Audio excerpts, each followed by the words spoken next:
අයිබලමයි අද අපි සූදානම් වෙන්නේ වර්ගඵල ආශ්‍රිත සරල ගැටලුවක් විසඳන්න. එතකොට මේ වර්ගඵල ආශ්‍රිත ගැටලුවක් මේ විසඳීමේදී ඔයාලට යම්කිසි පුංචි දැනුමක් ඔයාලගේ දැනුමට එකතු කරන්න තමයි මගේ අරමුණ වෙන්නේ. අපි බලමු මේ වර්ගඵල ආශ්‍රිත ගැටලුව මොකක්ද? කොහොමද මේ ගැටලුව හදන්නේ කියලා. ඔයාලට පේනවා මෙතන තියෙනවා සංයුක්ත තල රූපයක්. මේ සංයුක්ත තල රූපයේ ඔයාලට පේනවා කේන්ද්‍රික खंड දෙකක් සහ ඍජු කෝණාශ්‍රාකාර කොටසකින් සමන්විත වෙනවා. එතකොට දැන් අපි මේ යන්නේ මේ සංයුක්ත තල රූපේ වර්ගඵලය හොයන්න. ඉතින් මෙතනදී ඔයගොල්ලන්ට කේන්ද්‍රික खंड වල වර්ගඵලය හොයන්නේ කොහොමද කියන එක සම්බන්ධයෙන් යම්කිසි දැනුමක් ඔයාලට ලැබෙනවා. අපි බලමු කොහොමද මේ සංයුක්ත තල රූපයේ වර්ගඵලය හොයන්නේ කියලා. ඔයාලට අවශ්‍ය දෙයක් තියෙනවා නම් පොතකුයි පෑනකුයි අරගෙන එහෙම නැත්නම් කොලයකුයි පෑනකුයි අරගෙන අවශ්‍ය දේ සටහන් කරගැනීමේ හැකියාව තියෙනවා. අපි බලමු කොහොමද මේ ගැටලුව විසඳන්නේ කියලා. හරි. අපි දැන් බලමු පුතේ කොහොමද මේකේ මේ සංයුක්ත තල රූපයේ වර්ගඵලය හොයන්නේ කියලා පියවරෙන් පියවර. මේ සංයුක්ත තල රූපේ මම කිව්වා ඍජු කෝණාශ්‍රාකාර කොටසකින් සහ කේන්ද්‍රික खंड දෙකකින් සමන්විත වෙනවා. එහෙනම් අපි මුලින් ඍජු කෝණාශ්‍රාකාර කොටසේ වර්ගඵලය හොයමු. අපි මුලින් හොයමු ඍජු කෝණාශ්‍රාකාර කොටසේ වර්ගඵලය. මුලින් බලමු ඍජු කෝණාශ්‍රාකාර කොටසේ වර්ගඵලය. මම පොඩි වගන්තියක් ලියාගත්ත ඍජු කෝණාශ්‍රයේ වර්ගඵලය කියලා. අපි දන්නවා ඍජු කෝණාශ්‍රයක වර්ගඵලය බලන්නේ දිග ගුණ කිරීම පළල. දිග ගුණ කිරීම පළල. එතකොට 20 ගුණ කිරීම 14. අපි දන්නවා 20 14න් ගුණ කරාම 280යි වර්ග මීටර. 280යි වර්ග මීටර. මතක තියාගන්න වර්ගඵලයේ ඒකක වර්ග මීටර විභාගෙදී විභාග ප්‍රශ්න පත්‍රයේදී වර්ගඵලයේ ඒකක සඳහන් කිරීම අනිවාර්යයි.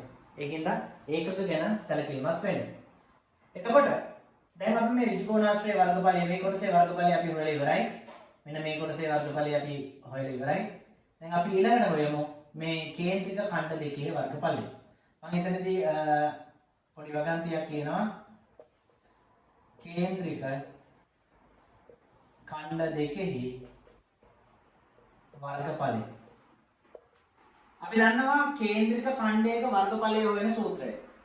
එතකොට වෘත්තයක වර්ගඵලය හොයන සූත්‍රය πr වර්ගය ගුණ කිරීම කේන්ද්‍රික खंडයක් නිසා අපි ඒක ගුණ කරනවා 360න් θ.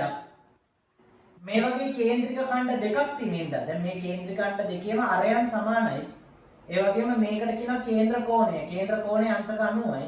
දෙන්නගෙම කේන්ද්‍ර කෝණය අංශක 90ක් නිසා මම කෙලින්ම මේ එක කේන්ද්‍රික खंडයක වර්ගඵලය දෙකින් වැඩි කරලා එකවර දෙකම හොයනවා.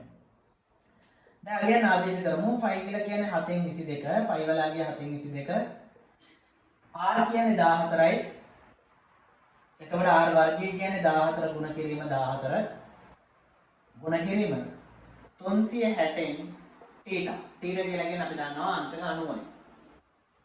θ කියලා කියන්නේ අංශක 90යි. ආයි ගුණ කිරීම 2. මේ එක කේන්ද්‍රික खंडයක වර්ගඵලය තමයි අපිට මෙතනින් ලැබෙන්නේ. θ වලට ඍජු කෝණය අගය දාලා තිනවා. r වලට අරේ අගයන් දාලා තියෙනවා. එතකොට මේ එක කේන්ද්‍රික खंडයක වර්ගඵලය මෙතනින් ලැබෙනවා.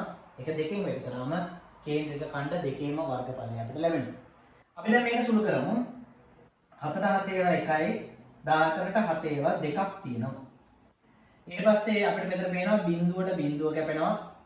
9ට 9 ඒවා 1යි 36ට 9 ඒවා 4යි. අපිට නැවත පුළුවන් 2ට 2 ඒවා 1යි 4ට 2 ඒවා 2යි. අපිට ආයෙ නැවත කපන්න පුළුවන් 2ට 2 ඒවා 1යි. අපිට මෙතන 2ට කපන්න පුළුවන් මේ දෙක. 1ට 2 ඒවා 1යි. එතකොට සියලු හරයන් මෙතනදි කැපිලා ඉවරයි. මම මේ ගානේ ඉතුරු කොටස මෙතනට යන්නම්. බලා ගන්න. එතකොට මෙතන තියෙනවා 22.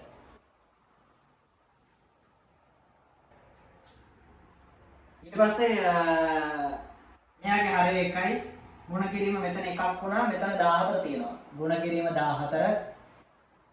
ඊට පස්සේ මෙතන එකක් වුණා, මෙතන එකක් වුණා. ඊට පස්සේ හරයන් සියල්ල කැපිලා අවසానයි. එතකොට 14 හරි.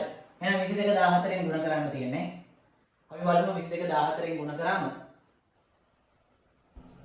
308යි. 308යි වර්ග මීටර.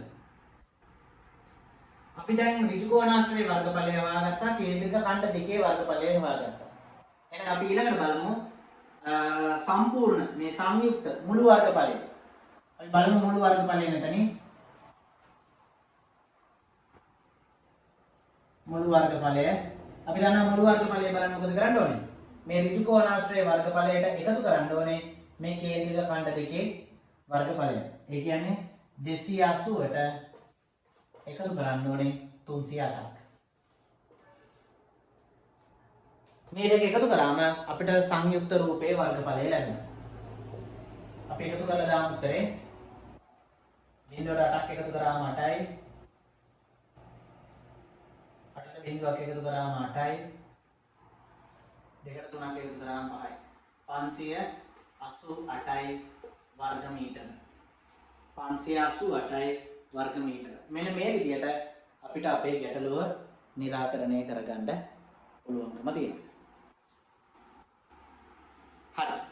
එතකොට මෙන්න මෙහෙමයි පුතේ සංයුක්ත රූපේ වර්ගඵලය හොයන්න. ඉතින් මට ඔයාලට උතනදී ඕන කරේ වර්ගඵල පිළිබඳව ඔයාලට පුංචි දැනුමක් එකතු කරන්න. ඉතින් එතකොට මෙතනදී ඔයාලට පේනවා කේන්ද්‍රික ඛණ්ඩයක වර්ගඵලය හේව්වේ කොහොමද කියන එක. එතකොට මේක ගොඩක් වෙලාවට වැදගත් වෙනවා 9 10 11 ශ්‍රේණි වල ළමයින්ට.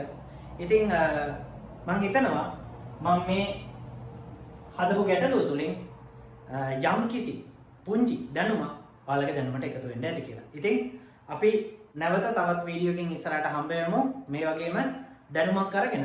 එහෙනම් ඔයාලා හැමෝටම බොහොම ස්තුතියි.